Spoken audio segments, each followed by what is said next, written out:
For Margaret Whitmore, a woman whose pharmaceutical fortune was worth $3.2 billion, every precious object had been catalogued and insured. But in the crystal-lit elegance of Manhattan's most exclusive restaurant, her eyes fell upon a simple pearl necklace worn by a waitress struggling to pay her rent. In that instant, the billionaire's carefully constructed world of steel and marble crumbled, replaced by a flood of tears and a memory she had buried for 15 years. What was it about this delicate piece of jewelry that could shatter the composure of one of America's most powerful women? The answer would unravel a story of family betrayal, a faked death, and a great-granddaughter she never knew existed. Have you ever wondered what it's like to dine where a single meal costs more than most people's monthly salary? Margaret Whitmore knew this world intimately. At 78, she commanded a pharmaceutical empire worth $2 billion, yet tonight felt different. As she sat in Le Bernardin's private dining room, surrounded by crystal and gold, she couldn't shake the feeling that this dinner would mark exactly 15 years since the accident that supposedly killed her great-granddaughter. The irony wasn't lost on her that she was celebrating another successful quarter while mourning a lie that had defined her family for over a decade. Her son David had insisted on this dinner, claiming they needed to discuss the company's future, but Margaret suspected he had other motives.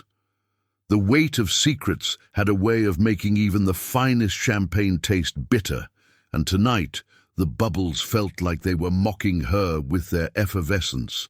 The restaurant's ambiance was deliberately intimidating, soft lighting that cost more per bulb than most people earned in a week, and waitstaff trained to be invisible until needed.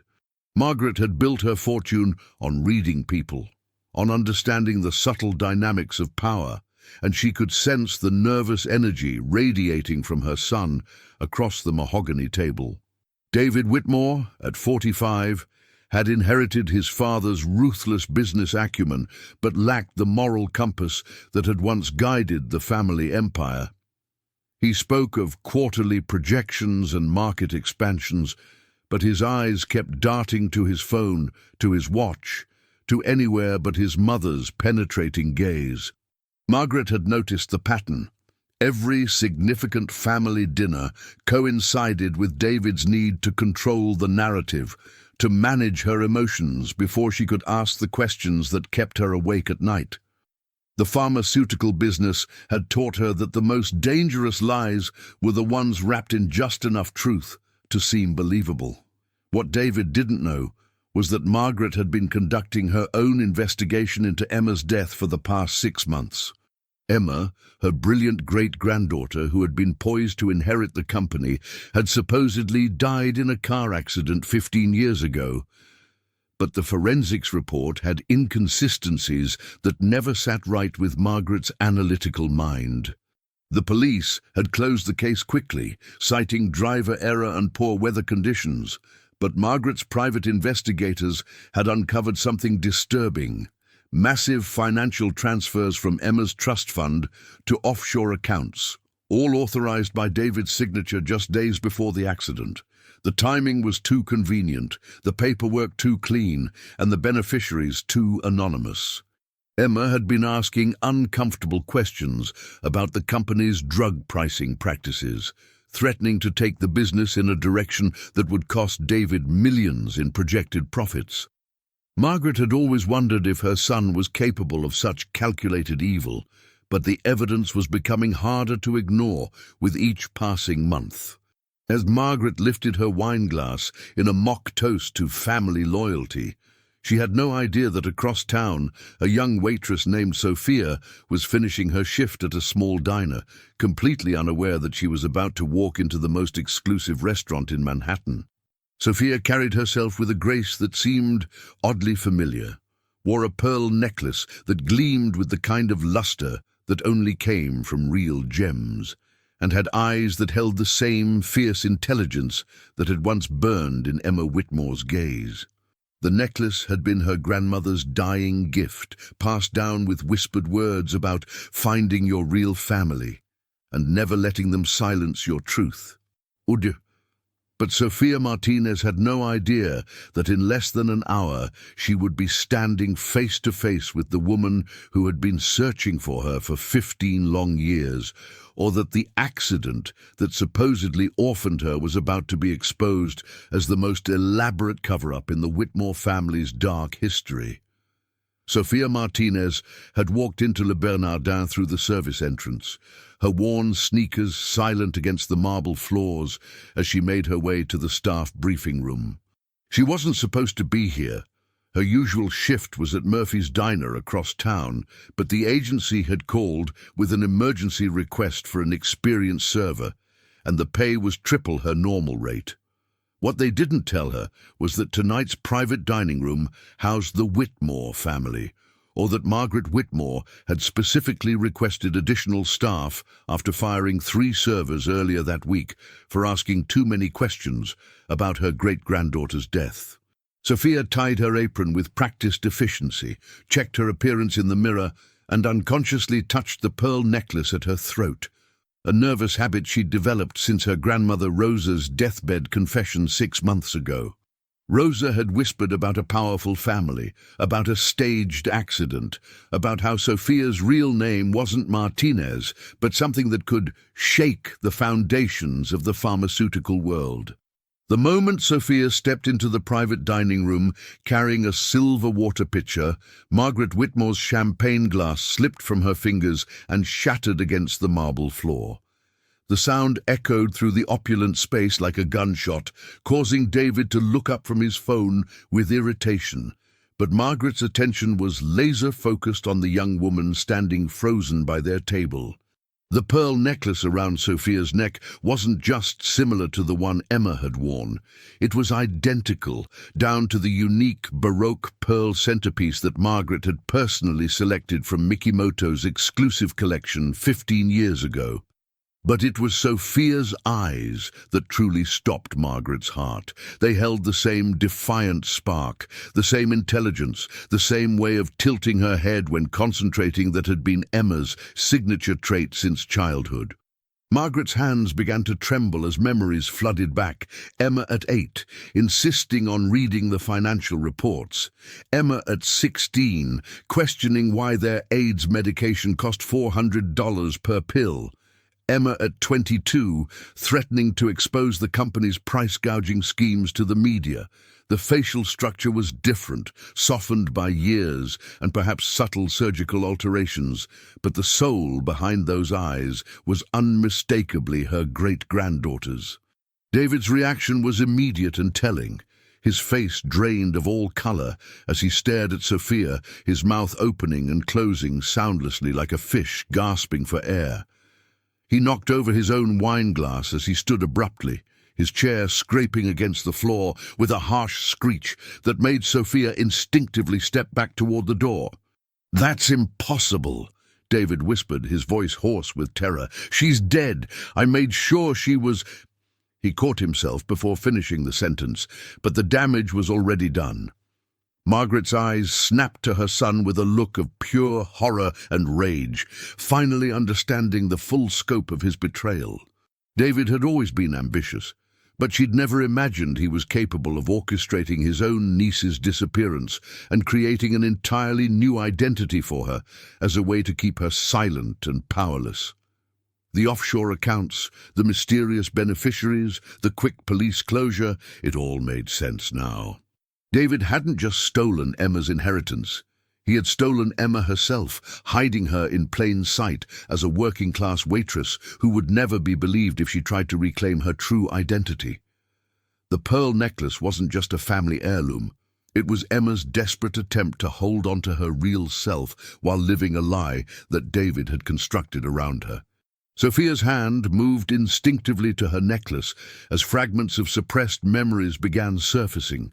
Flashes of a different life, a different name, boardroom meetings where she'd sat beside an older woman who'd looked at her with pride and love.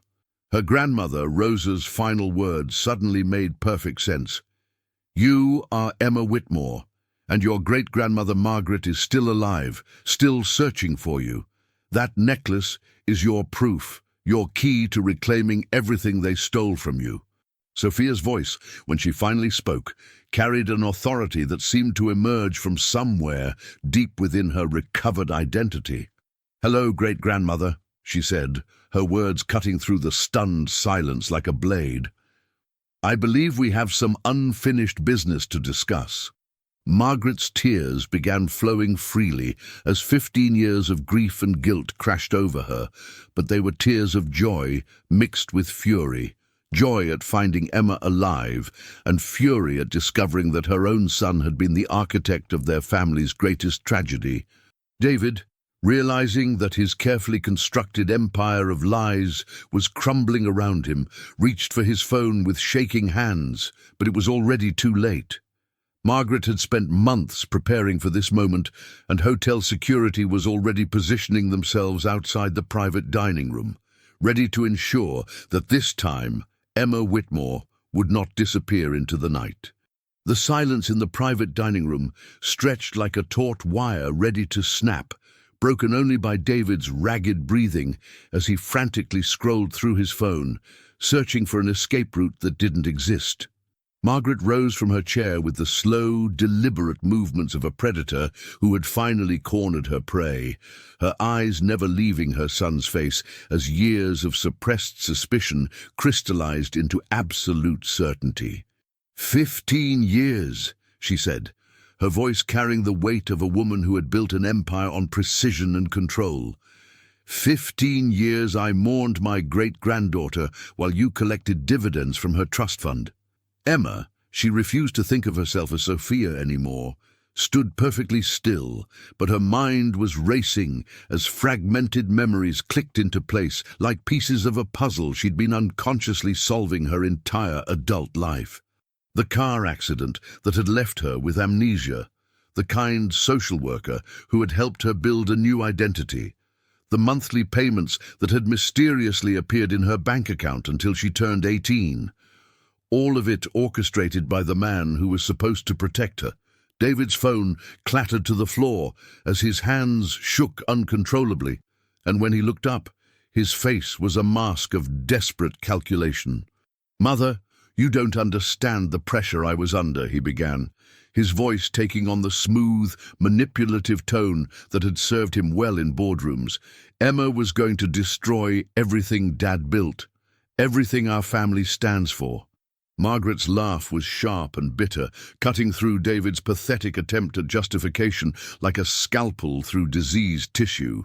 "Everything our family stands for," she repeated, her voice dripping with contempt.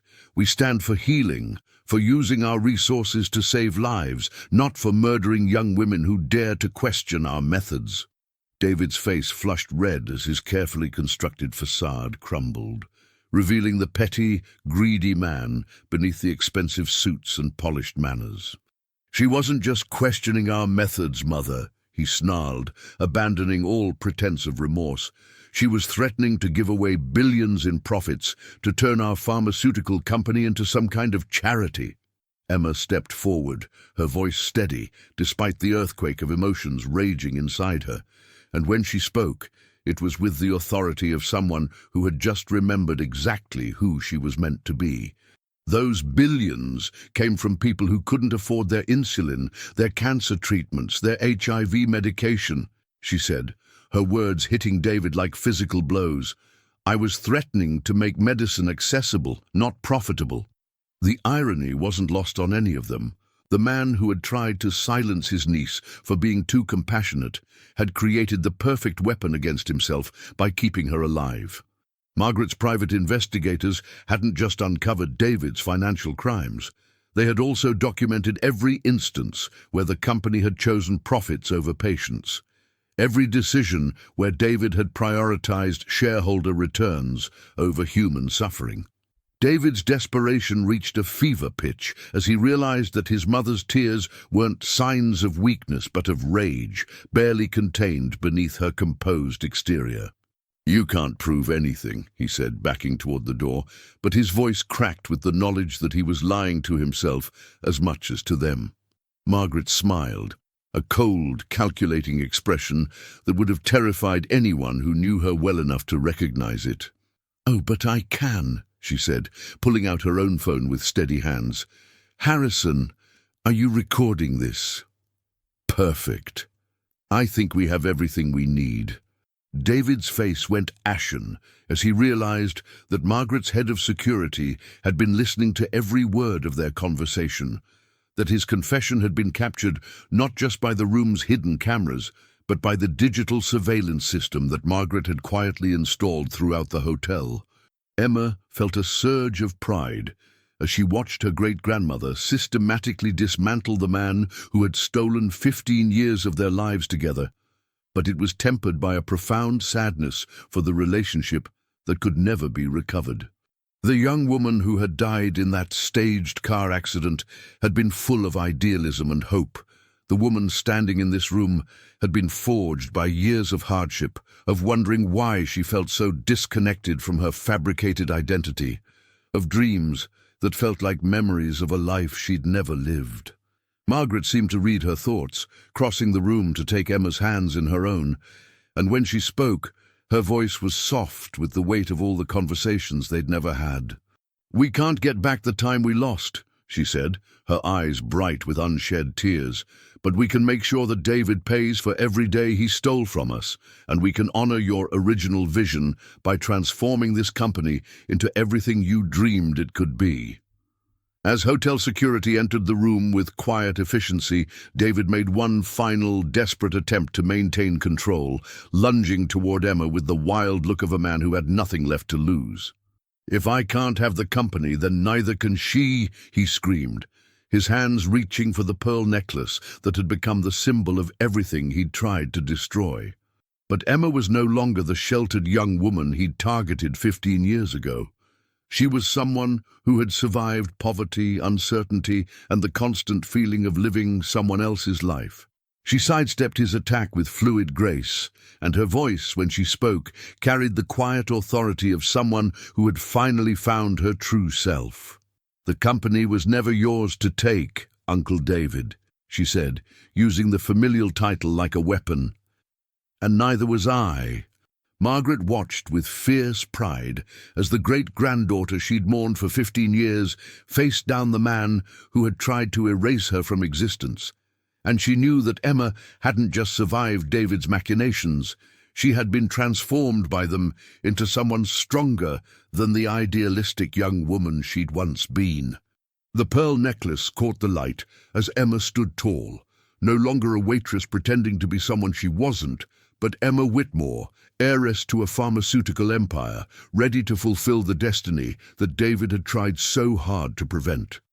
The sound of handcuffs clicking shut marked the end of David's reign of terror and the beginning of a new chapter in the Whitmore family legacy, one that would be written by a woman who understood both the value of compassion and the price of justice.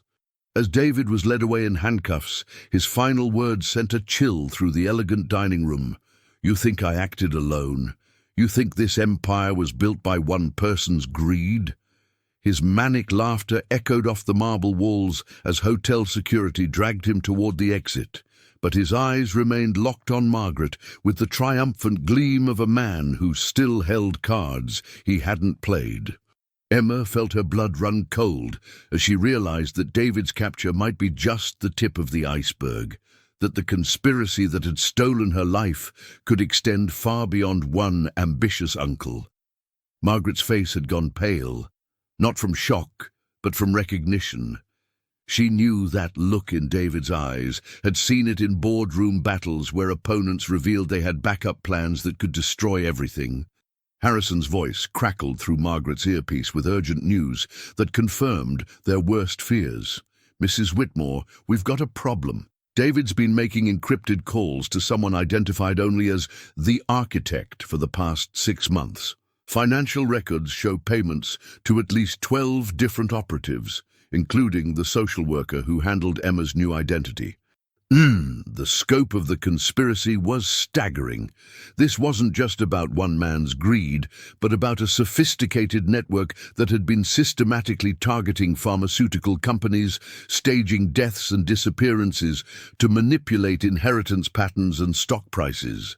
Emma's case wasn't unique. She was simply the most valuable prize in a much larger game. Within minutes of David's arrest, the hotel's communication systems began experiencing mysterious malfunctions. Phones went dead, internet connections failed, and even the emergency radio frequencies started broadcasting nothing but static.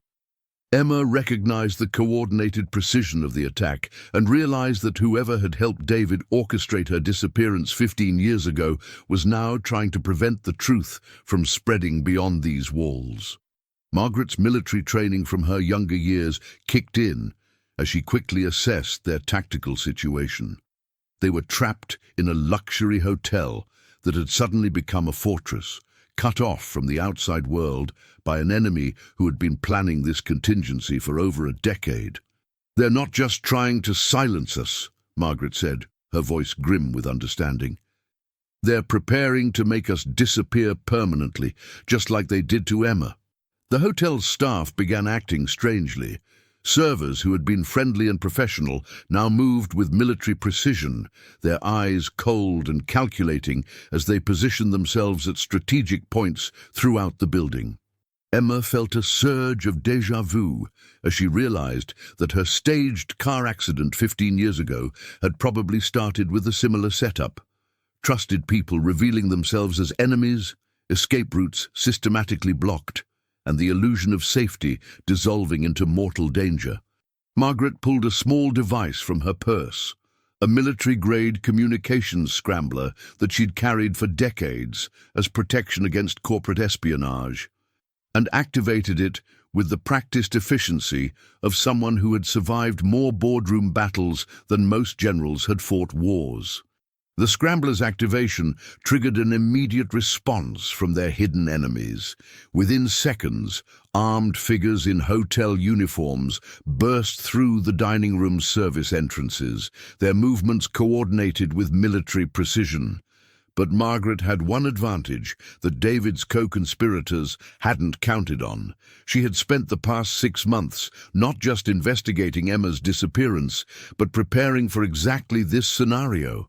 The hotel staff that Emma had assumed were part of the setup were actually Margaret's own security team, operatives who had been positioned throughout the building weeks in advance. The real hotel employees had been quietly evacuated hours earlier, replaced by professionals whose job was to protect Emma and ensure that this time the Whitmore family's enemies wouldn't be able to make anyone disappear.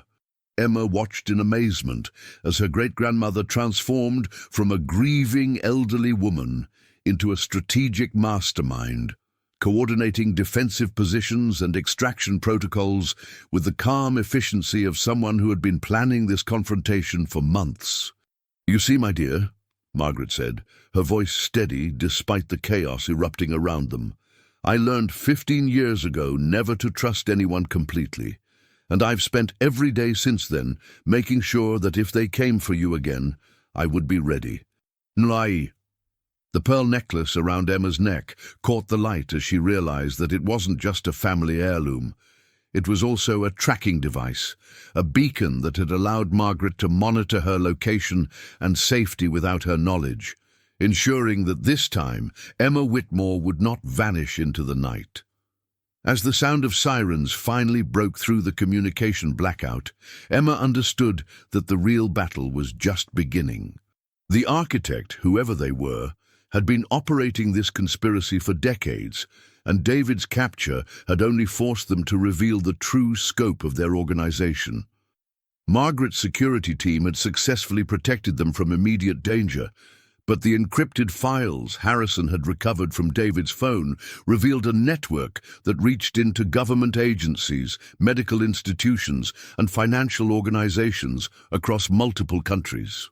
Emma felt the weight of her inheritance settling on her shoulders, not just the pharmaceutical empire that was rightfully hers, but the responsibility to expose and dismantle a conspiracy that had destroyed countless families in pursuit of profit and power. "Great-grandmother," she said, her voice carrying the resolve of someone who had been forged by 15 years of hardship and had emerged stronger for it. We're not just reclaiming my identity and your company. We're going to burn their entire network to the ground." Margaret smiled, the fierce, predatory expression of a woman who had built an empire and was now ready to use every resource at her disposal to protect her family and destroy those who had tried to tear them apart. The pearl necklace that had once been a desperate keepsake was now a symbol of their victory, proof that some bonds are too strong to be broken by greed, deception, or even staged death. As police and federal agents swarmed the hotel, Emma Whitmore stood beside her great-grandmother, no longer a lost waitress, but the rightful heir to a pharmaceutical dynasty, ready to transform it into the force for good that it was always meant to be. The federal agents who stormed into the hotel moved with military precision, but something felt wrong about their coordinated approach. They weren't securing the scene like typical law enforcement. They were positioning themselves like a tactical team preparing for elimination rather than rescue. Agent Sarah Chen, the lead investigator who had flashed genuine FBI credentials and spoken with practiced authority, stepped forward with a slight smile that didn't reach her eyes. "Mrs. Whitmore, Miss Martinez," she said, deliberately using Emma's false identity, "I'm afraid this situation has become much more complicated than a simple family dispute." Margaret's blood ran cold as she recognized the subtle threat in Chen's tone and the way her team had quietly blocked all exits from the private dining room. Emma felt her survival instincts kick in as she noticed that the federal agents were carrying equipment that seemed more suited for a Black Ops mission than a corporate investigation. Harrison's voice crackled urgently through Margaret's earpiece. "Mrs. Whitmore, these aren't real federal agents. Their credentials are sophisticated forgeries, and their communication frequencies aren't matching any known FBI channels." The realization hit them both simultaneously. David's arrest had been anticipated, and the architect had sent a cleanup crew disguised as law enforcement to ensure that no witnesses would survive to tell the story. Agent Chen's professional facade began to crack as she realized that Margaret and Emma weren't going to cooperate quietly with their own elimination. Margaret's mind raced through decades of boardroom strategies and corporate warfare, searching for any advantage they could leverage against their captors. "Agent Chen," she said, her voice carrying the authority of someone accustomed to controlling conversations, "before you proceed with whatever orders you've been given, perhaps you'd like to know that this entire hotel has been under surveillance by my security team for the past week." Chen's confident expression faltered slightly as Margaret continued. "Every conversation in this building has been recorded and automatically transmitted to servers in 3 different countries, including David's confession and your current discussion about witness elimination." Emma watched with admiration as her great-grandmother transformed a desperate situation into a negotiation, using information as a weapon against people who had expected to find helpless victims. Chen pulled out a sophisticated communication device and spoke in clipped, professional tones. "Architect, we have a complication. The targets were more prepared than anticipated." The voice that responded through the device was distorted by electronic scramblers, but carried an unmistakable tone of cold intelligence. "Then it's time for the backup plan. Bring me Margaret Whitmore alive. She and I have unfinished business that goes back much further than her great-granddaughter's disappearance." Emma felt a chill as she realized that this conspiracy wasn't just about pharmaceutical profits or corporate greed. It was personal, rooted in some past conflict that the architect had been nurturing for decades.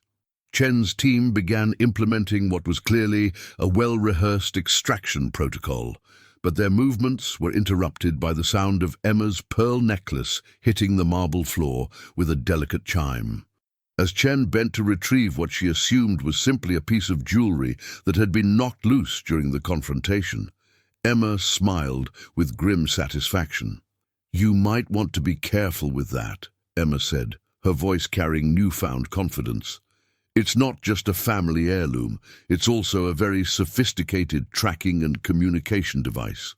Margaret's eyes widened as she realized that Emma had been more prepared for this moment than anyone had suspected, that the months of recovered memories had included technical knowledge from her previous life as a pharmaceutical heiress. The necklace began emitting a high-pitched tone that caused Chen's communication equipment to malfunction, and within seconds the hotel's fire suppression system activated, filling the dining room with a fine mist that obscured vision and triggered automatic emergency protocols. Emma had spent 15 years surviving as someone else, learning skills that her privileged upbringing had never taught her, and she had combined that hard-earned resourcefulness with the strategic thinking that was her birthright as a Whitmore. Chen shouted orders to her team, but the emergency systems had also triggered electromagnetic interference that disabled their sophisticated equipment, reducing them to standard firearms and basic communication methods. As emergency alarms blared throughout the hotel and actual first responders began arriving at the scene, Chen made a desperate decision that revealed the true scope of the architect's influence over her. The architect wants Margaret Whitmore alive, but didn't specify the condition of anyone else, she announced to her team, raising her weapon toward Emma with the cold efficiency of someone following orders rather than making emotional decisions. Margaret stepped protectively in front of her great-granddaughter, but Emma moved with surprising speed and precision, using combat techniques that seemed to come from muscle memory rather than conscious thought. "Apparently," Emma said, as she disarmed Chen with movements that were both fluid and brutally effective, 15 years of survival training was better preparation for this moment than a lifetime of pharmaceutical board meetings.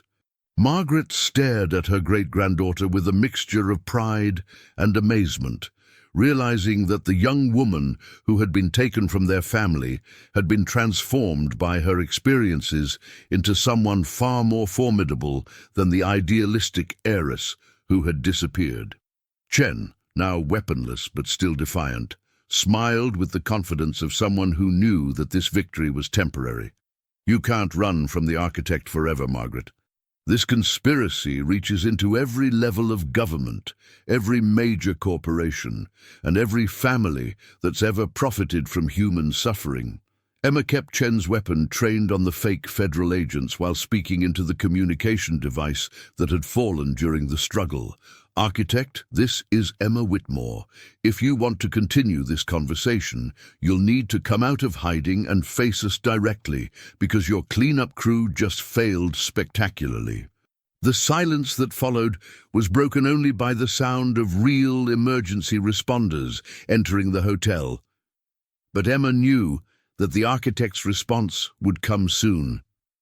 And when it did, it would reveal the true scope of a conspiracy that had been decades in the making. The response to Emma's challenge came faster than anyone expected. Within minutes of her defiant message, the hotel's power grid failed completely, plunging the building into darkness that was broken only by the emergency lighting that cast eerie shadows across the marble floors.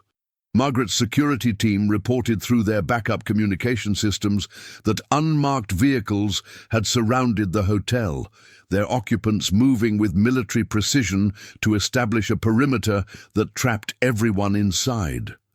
Emma felt a familiar chill as she realized that the architect's resources far exceeded anything they had anticipated, that this wasn't just a pharmaceutical conspiracy, but something with the backing of serious military or intelligence assets. The emergency responders who had arrived minutes earlier were nowhere to be seen, either neutralized or revealed to be part of the same network that had sent the fake federal agents. Chen, still under Emma's guard, smiled with genuine satisfaction as she watched their situation deteriorate. "You wanted the architect to come out of hiding? Congratulations. You're about to meet the person who has been orchestrating pharmaceutical conspiracies for 3 decades. Margaret's blood pressure monitor, a device she wore due to her age, began beeping frantically as stress and recognition flooded her system. She had encountered this level of coordinated power only once before in her life, during a hostile takeover attempt in the 1990s that had nearly destroyed the Whitmore Company and had left her suspicious of everyone in her inner circle for years afterward. The hotel's main elevator began moving despite the power outage, its shaft illuminated by independent lighting systems that revealed the sophistication of whoever was controlling the building's infrastructure. Emma tightened her grip on Chen's weapon as she heard the mechanical sounds of multiple elevators moving simultaneously, carrying what could only be additional operatives to their floor. "The last time someone tried to take over my company with this level of coordination," Margaret said, her voice tight with memory, "they failed because they underestimated how far I was willing to go to protect my family's legacy." Chen's smile faltered slightly as she realized that Margaret wasn't cowering in fear, but was instead entering the same calculating mindset that had built a pharmaceutical empire from scratch. Emma felt her recovered memories providing tactical insights that her survival training had honed into practical skills. She began positioning furniture to create defensive cover while keeping Chen in her line of sight. The pearl necklace's tracking device continued transmitting, but now Emma realized it wasn't just sending their location to Margaret's security team. It was also being monitored by whatever network the architect commanded. Margaret pulled out a device Emma didn't recognize, a small black box that began emitting interference patterns designed to scramble electronic surveillance. "If the architect wants a face-to-face confrontation," Margaret declared, "then they're going to get one on our terms, not theirs." The elevator doors opened with a soft chime that seemed absurdly normal in the midst of their life-or-death situation, and the figure who stepped out was someone Margaret recognized with bone-deep shock and horror. Dr. Catherine Whitmore Chen walked into the dining room with the calm confidence of someone who owned the situation completely, her FBI credentials genuine, but her loyalties clearly compromised by decades of careful planning. Emma stared at the woman who shared her facial structure, her intelligent eyes, and her stubborn jawline. This was Margaret's daughter, the child who had been given up for adoption 40 years ago and had spent her entire adult life infiltrating law enforcement and pharmaceutical companies. "Hello, Mother," Catherine said, her voice carrying 40 years of suppressed rage and calculated patience. "I believe we have some unfinished family business to discuss." Margaret's face went white as she realized that the conspiracy hadn't been orchestrated by a stranger seeking profit, but by her own daughter seeking revenge for being abandoned. Catherine's FBI career hadn't been legitimate law enforcement. It had been a decades-long undercover operation designed to gather intelligence on pharmaceutical companies and their vulnerabilities. Emma felt the full weight of their situation as she understood that Catherine had access to federal resources, criminal networks, and intimate knowledge of the Whitmore family's secrets and weaknesses. Catherine's presence recontextualized everything they thought they knew about the conspiracy. This wasn't just about corporate greed or pharmaceutical profits, but about a daughter's systematic plan to destroy the mother who had chosen business success over family bonds. "You want to know why I've spent 30 years infiltrating pharmaceutical companies?" Catherine asked, her voice carrying the controlled fury of someone who had perfected the art of long-term revenge. "You want to know why Emma's disappearance was just the first step in a much larger plan?" Emma realized with growing horror that her own staged death had been Catherine's way of testing her methods, of practicing the techniques she would later use to target other pharmaceutical heirs and heiresses. Margaret's hands were shaking as she faced the daughter she had given up for adoption, understanding that Catherine's hatred wasn't irrational, but was based on a lifetime of watching Margaret build an empire while abandoning her own flesh and blood. Catherine had become everything Margaret feared most, a brilliant strategist with intimate knowledge of the pharmaceutical industry's vulnerabilities and the resources to exploit them systematically. Every child of every pharmaceutical family I've targeted, Catherine continued, has been a stand-in for the daughter you threw away when she became inconvenient to your business plans. Emma felt her recovered memories, providing context for Catherine's psychological wounds, understanding that her great-aunt's quest for revenge had consumed her entire adult life and transformed her into the perfect weapon against the industry that had shaped their family's values. The pearl necklace around Emma's neck suddenly felt heavy, with the weight of family secrets that went back generations. Secrets that Catherine was finally ready to expose in the most devastating way possible. Catherine's cold smile widened as she gestured toward the elevator behind her, and Emma's blood ran cold as she watched a procession of figures emerge from the shadows, young men and women in their 20s and 30s, each carrying themselves with the same mixture of determination and barely contained rage that radiated from Catherine herself. "Meet your fellow pharmaceutical orphans," Catherine announced, her voice carrying the satisfaction of someone unveiling a masterpiece years in the making. "This is Marcus Chen Hoffman, heir to the Hoffman insulin empire until his suicide 5 years ago. Sarah Kim Brennan, who supposedly died in a skiing accident after questioning her family's cancer drug pricing. James Rodriguez Park, presumed dead in a boating incident when he threatened to whistlist about contaminated vaccines." Emma felt her world tilt as she realized that her own staged death wasn't unique. Catherine had been systematically targeting and disappearing pharmaceutical heirs who showed too much conscience, creating an army of presumed dead activists who could operate without their family's interference. Margaret's face went ashen as she recognized names from industry obituaries she had read over the years, understanding that Catherine had been waging a shadow war against the pharmaceutical industry for decades. Each of these young people had been transformed from privileged heirs into hardened operatives, their idealism tempered by years of living as ghosts while watching their families profit from their supposed deaths. The scope of Catherine's network became even more terrifying as she revealed the full extent of her infiltration into major pharmaceutical companies across the globe. "We have operatives inside Johnson & Johnson, Pfizer, Novartis, Roche. Every major pharmaceutical company has at least one dead heir working to document their crimes from the inside," Catherine explained, her voice carrying the pride of a general describing a successful military campaign. Emma realized that the conspiracy wasn't just about the Whitmore Company or even American pharmaceutical giants. It was a global operation designed to systematically expose and destroy the entire industry's profit-over-patients business model.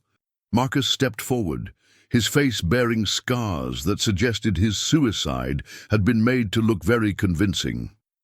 "My family's insulin patents have killed more diabetics than cancer and heart disease combined, all because they decided $300 per vial was an acceptable price for a medication that cost $3 to manufacture."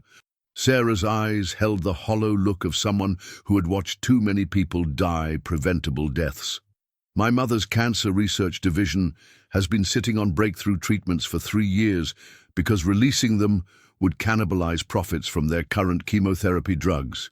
Margaret felt the full weight of her industry's sins as she listened to testimonies from young people who had been willing to sacrifice their identities, their families, and their futures to fight against a system that treated human suffering as a commodity to be monetized.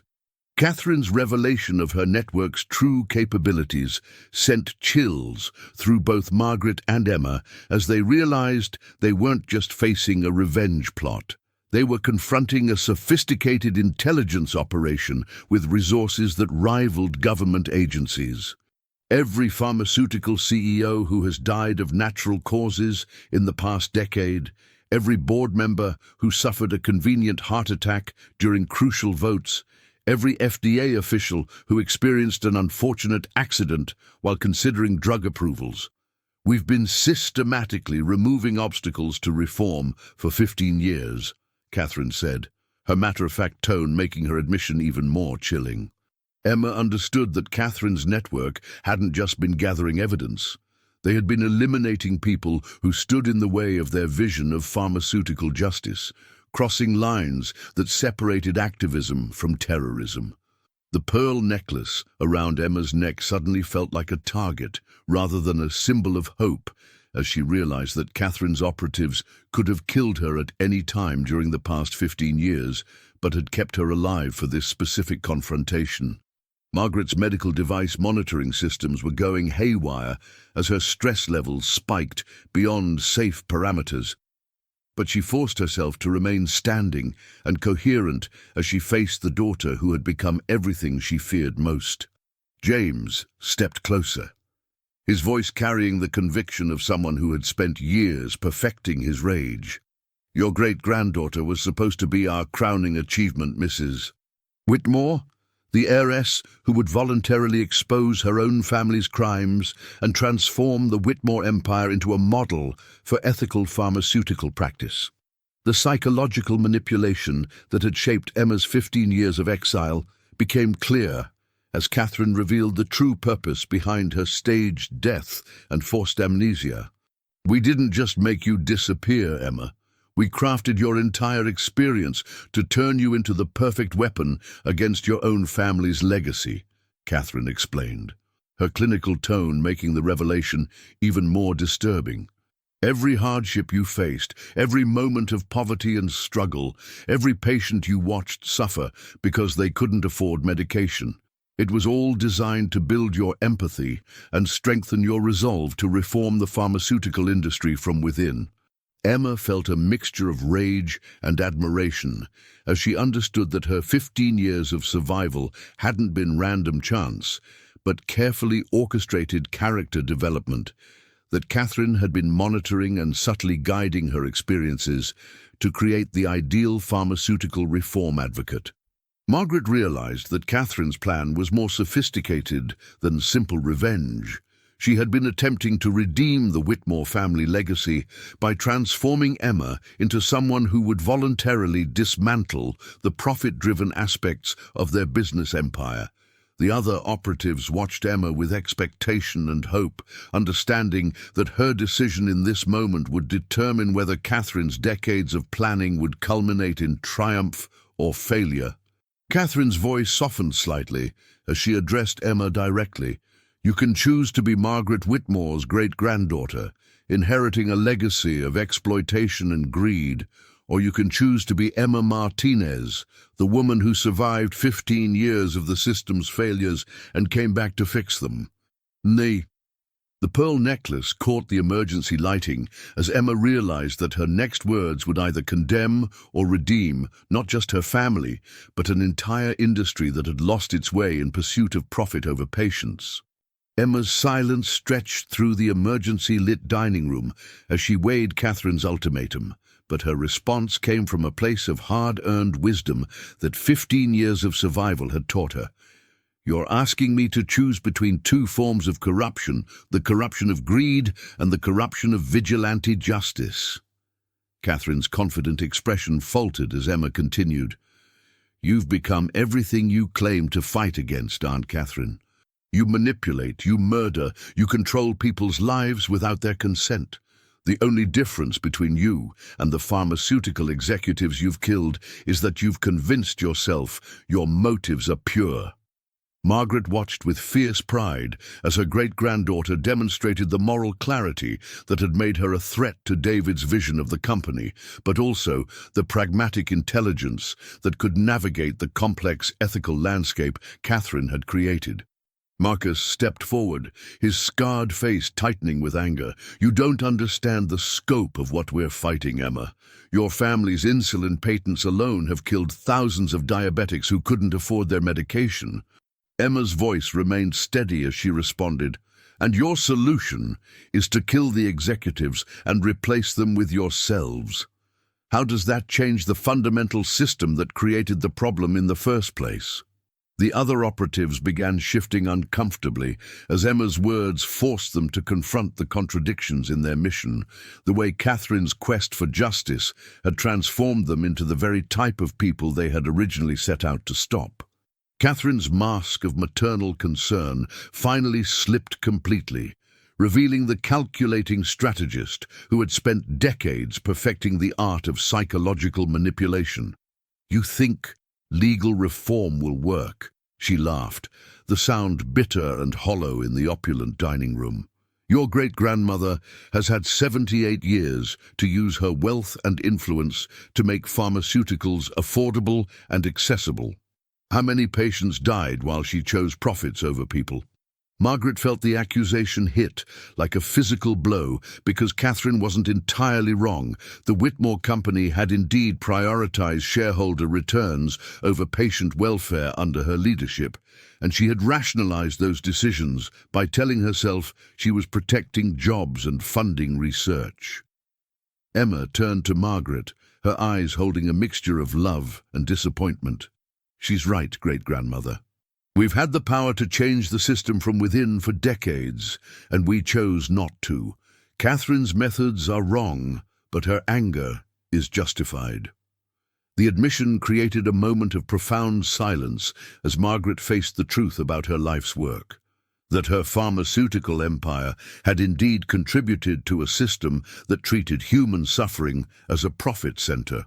Catherine smiled with cold satisfaction, sensing that Emma was beginning to see the moral bankruptcy of the traditional pharmaceutical industry, but she had underestimated the strength of character that 15 years of hardship had forged in her great niece. Emma's next words caught everyone off guard and shifted the entire dynamic of their confrontation. "I have a third option that neither of you has considered: complete transparency combined with radical restructuring."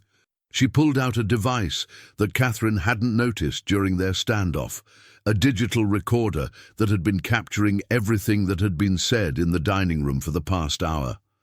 Every confession in this room, every admission of murder and conspiracy, every detail about your network and your crimes, it's all been recorded and transmitted to news outlets, law enforcement agencies, and medical ethics boards around the world. Catherine's face went white as she realized that Emma had outmaneuvered her, using the same documentation tactics that Catherine's network had employed against pharmaceutical companies. Margaret stared at her great-granddaughter with amazement and horror, understanding that Emma was choosing a path that would destroy both sides of their family conflict in service of a larger truth. "You're willing to destroy us all?"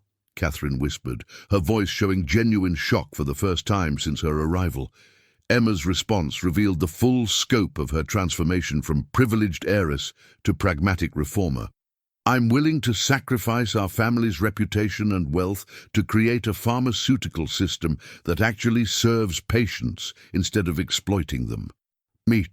The hotel's communication systems suddenly came back online as Emma's transmitted evidence began reaching its destinations, triggering automatic emergency protocols and genuine law enforcement responses that Catherine's network couldn't control or corrupt. Emma continued her devastating revelation. The evidence includes financial records proving that the Whitmore Company has been manipulating drug prices, suppressing generic alternatives, and lobbying against Medicare negotiations. It also includes Catherine's confessions to multiple murders, her network of operatives, and detailed plans for future assassinations.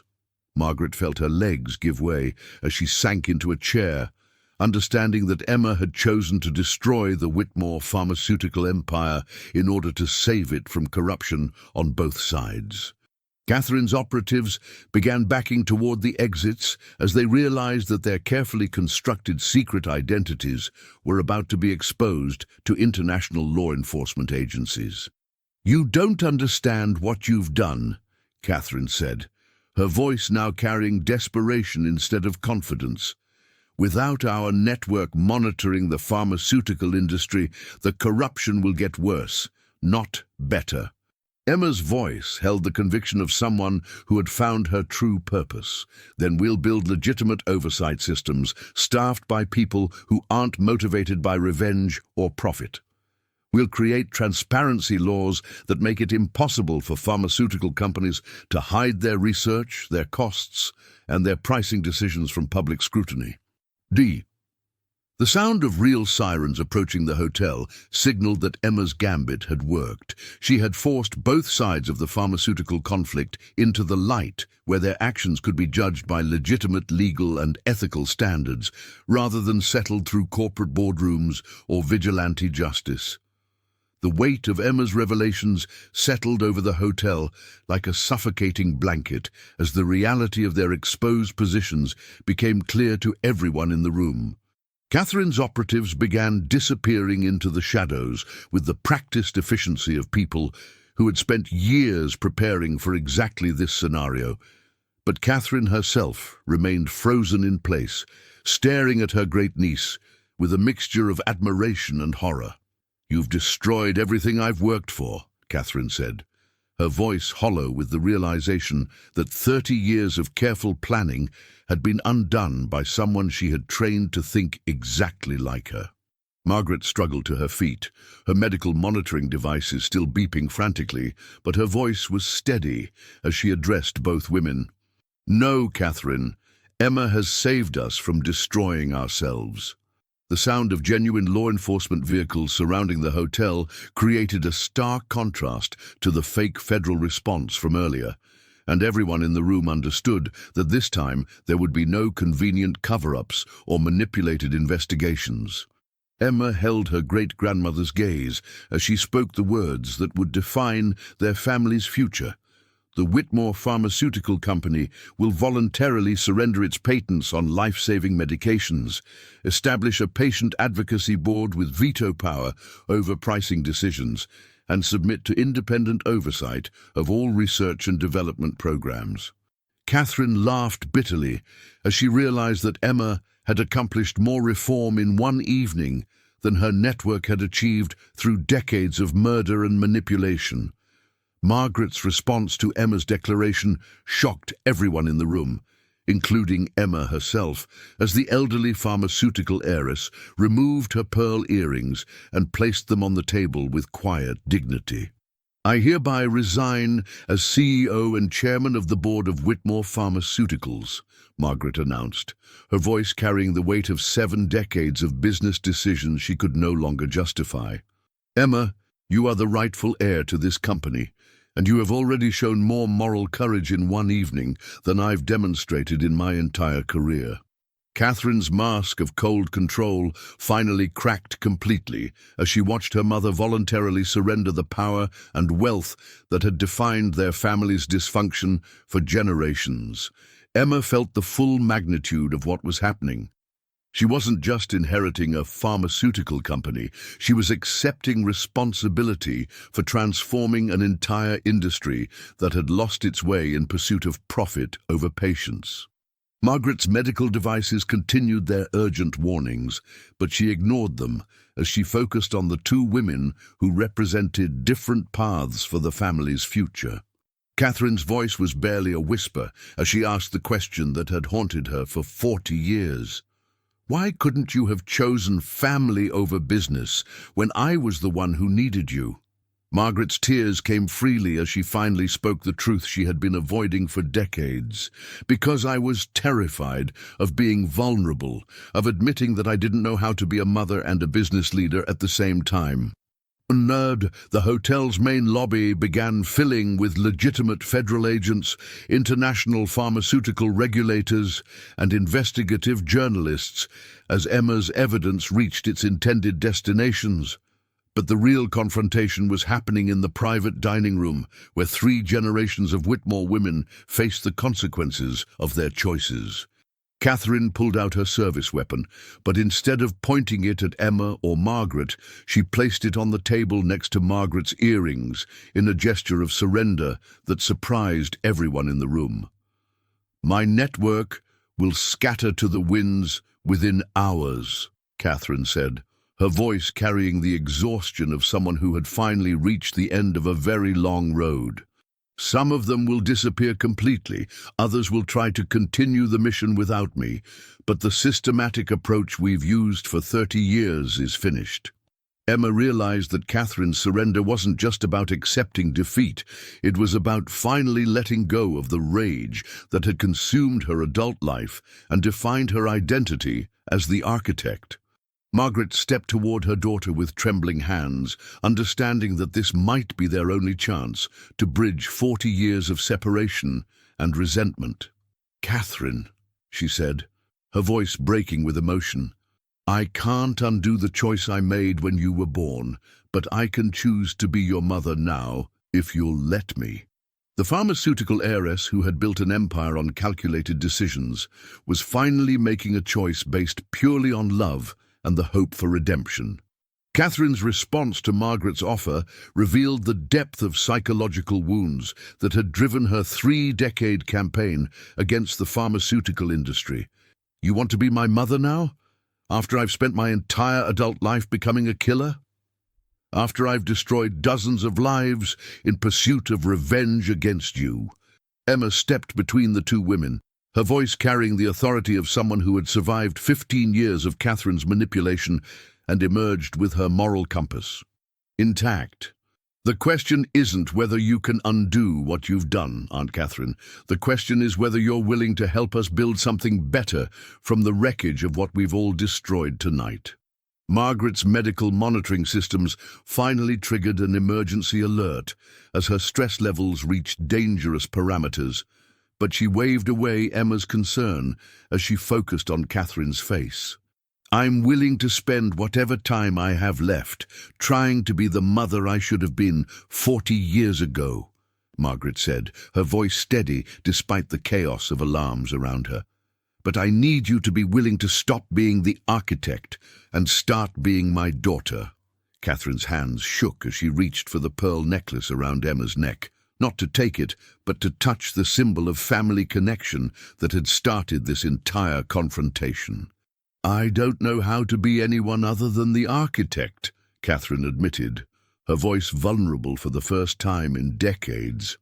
Emma gently took Catherine's hands in her own, understanding that her great-aunt's transformation would be as difficult as her own recovery of identity had been. "Then we'll figure it out together, as a family. The real kind of family that chooses love over power, accountability over profit, and healing over revenge." 6 months after the confrontation at the hotel, Emma Whitmore stood before the International Pharmaceutical Ethics Council in Geneva, wearing the same pearl necklace that had started their family's journey toward redemption. The Whitmore Pharmaceutical Company had become the first major corporation to voluntarily surrender its patents on essential medications, making insulin, cancer treatments, and HIV medications available at manufacturing cost, plus a modest research fee. Catherine sat in the gallery behind her, no longer the architect, but Dr. Catherine Chen, serving a reduced sentence in exchange for her cooperation in dismantling the global network of pharmaceutical vigilantes she had created. Margaret watched from her wheelchair, her health permanently damaged by the stress of their confrontation, but her spirit renewed by the knowledge that her family's legacy was finally aligned with her original vision of healing rather than profit. Emma's testimony before the council was broadcasted live to pharmaceutical executives, patient advocacy groups, and medical professionals around the world, marking a turning point in how the industry approached the balance between innovation and accessibility. Her voice carried the authority of someone who had experienced both sides of the pharmaceutical equation, as a privileged heiress who had benefited from the system's profits, and as a working-class woman who had suffered from its failures. The Whitmore model of ethical pharmaceutical practice had triggered a domino effect throughout the industry, forcing other companies to justify their pricing structures and research priorities under unprecedented public scrutiny. Emma's decision to publish the company's internal research data, manufacturing costs, and profit margins had created a new standard of transparency that made it impossible for competitors to maintain their traditional secrecy about drug pricing. Patient advocacy groups that had once been powerless against pharmaceutical lobbying efforts now had access to the same financial data that corporate boards used to make decisions about which treatments to develop and how much to charge for them. Catherine's network of pharmaceutical operatives, rather than disappearing into the criminal underworld, had largely chosen to emerge from hiding and testify about the industry practices they had witnessed from within major corporations. Margaret's decision to establish the Whitmore Foundation for Pharmaceutical Justice had provided legal protection and financial support for whistleblowers who were willing to expose unethical practices in exchange for immunity from prosecution. The pearl necklace around Emma's neck had become a symbol not just of their family's reunion, but of the transparency and accountability that the pharmaceutical industry had been forced to adopt. Emma's closing statement to the Ethics Council revealed the personal cost of their family's transformation and the hope that had emerged from their shared trauma. 3 generations of Whitmore women made different choices about how to balance profit with compassion, and each of us paid a price for those decisions. Her voice remained steady as she continued.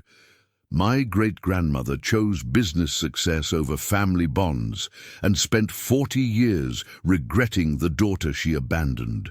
My great-aunt chose revenge over justice and spent 30 years becoming the very thing she set out to destroy.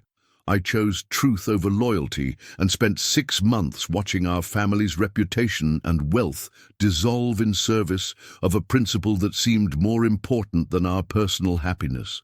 Margaret wiped away tears as she listened to Emma articulate the lessons their family had learned through pain and separation. Understanding that her great-granddaughter had found a way to honor their legacy while transforming it into something genuinely worthy of pride. Catherine's own statement to the council had been equally powerful, describing how her quest for revenge had corrupted her into someone capable of murder while losing sight of the patients she had originally set out to help. The 3 women had learned that true justice required personal sacrifice, institutional change, and the courage to admit when good intentions had led to terrible choices. The final scene of their story took place not in a boardroom or courtroom, but in Margaret's garden behind the family estate, where 3 generations of Whitmore women sat together for the first time in their lives. Emma had used her inheritance to purchase a small house next to Margaret's estate, choosing proximity to family over the isolation that wealth typically provided.